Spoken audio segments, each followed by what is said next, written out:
When I was a kid, I loved spending time in the garden, believing that all it took to grow a beautiful plant was to bury a seed in the soil and water it. I'd wake up each morning, hopeful and excited, eagerly checking for signs of life. But more often than not, nothing would sprout. And this left me confused, it left me disappointed. Over time, I realized that a seed needs far more than just soil and water. It requires warmth, it requires sunlight, nutrients, and the right conditions to thrive. And today, as a hair transplant surgeon with over 20 years of experience, I often think back to those childhood lessons. In most hair transplants, the recipient area or the soil is healthy, and the real challenge lies in ensuring that the seed, that is the graft, is strong and handled well. But when it comes to revision procedures, things get even more complicated. The recipient area in redo cases is no longer pristine. It is not virgin skin. It's burdened with scar tissue.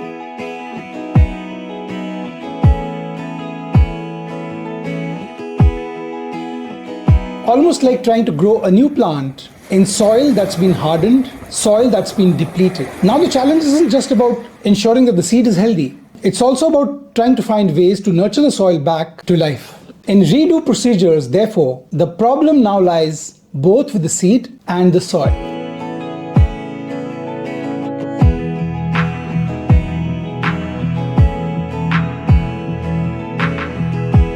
Now coming down to the topic at hand, why does graft survival decline in revision procedures? When performing a primary hair transplant, the recipient area is relatively untouched. The vascular network that nourishes the implanted grafts is intact, and the scalp tissue is supple, allowing for easy insertion of grafts, allowing for easy retention of grafts. However, in revision procedures, the recipient area presents a host of challenges. And these are, number one, scar tissue formation. Scar tissue is the primary factor that compromises graft survival in revision cases. After a previous procedure, the healing process results in fibrosis, which thickens and stiffens the scalp tissue. This scarring restricts blood flow, reducing the oxygen and the nutrients that newly implanted grafts need to survive.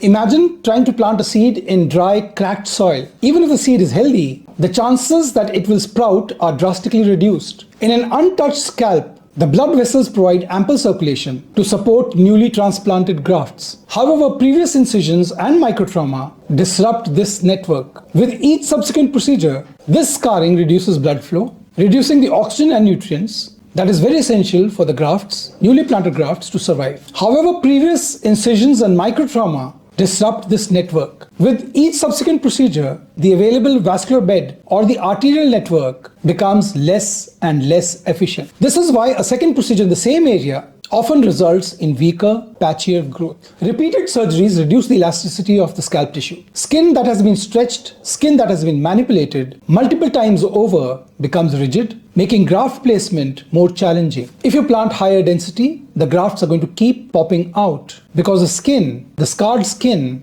is not elastic enough. This stiffness also increases the risk of compression, where implanted grafts face pressure, limiting their growth potential. While a skilled surgeon handles grafts with utmost care, in revision cases, prolonged handling becomes more likely due to the complexity of finding viable areas to place the grafts. Prolonged graft ischemia, that is oxygen deprivation, further reduces survival rate. The recipient area may have a lingering inflammation from past procedures. This chronic inflammation can inhibit hair growth, making it harder for grafts to anchor securely and to thrive. Another overlooked aspect is the state of the donor area itself. Patients requiring multiple procedures often have limited donor reserves. Harvesting additional grafts from a compromised donor is sure to yield weaker follicles, and this further reduces the success rate of a hair transplant. While revision cases are undoubtedly more complex, there are several strategies, if used, can optimize outcomes.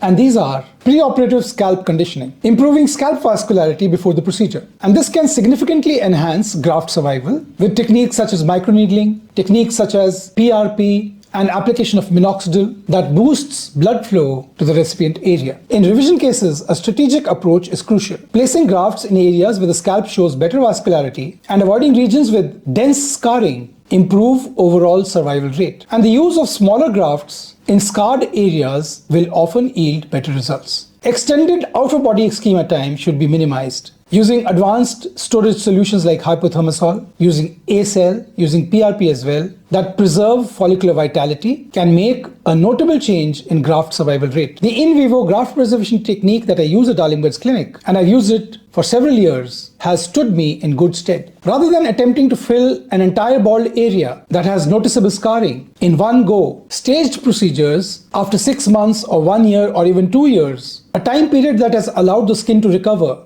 the scars to mature, the scars to remodel themselves, for the scalp to rebuild its vascular network, create a better environment for future grafts. Undoubtedly, patients undergoing revision procedures require meticulous aftercare as well.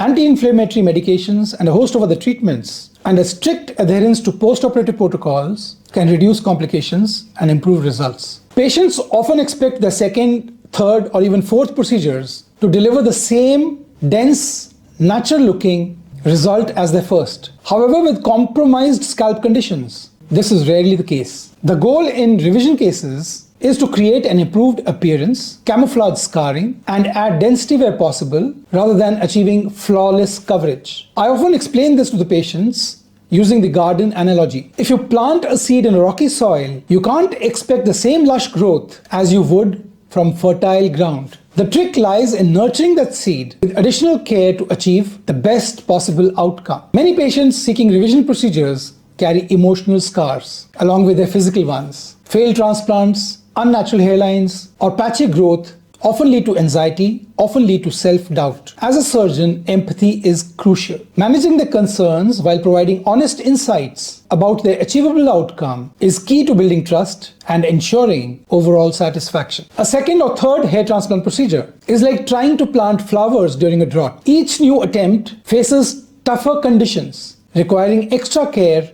extra patience. As I always tell my patients, don't expect the same garden to bloom twice without understanding that the soil has changed. So that is the end of the talk. If you're considering a revision procedure, patience and realistic expectations are your strongest allies, and the right surgeon your guiding hand. So thank you for watching again. If you have any questions, any doubts in your mind about hair transplant, hair loss treatment for men and women, but if you have a personalized question, please join the membership of this channel and you won't be disappointed. Have a nice day and God bless you.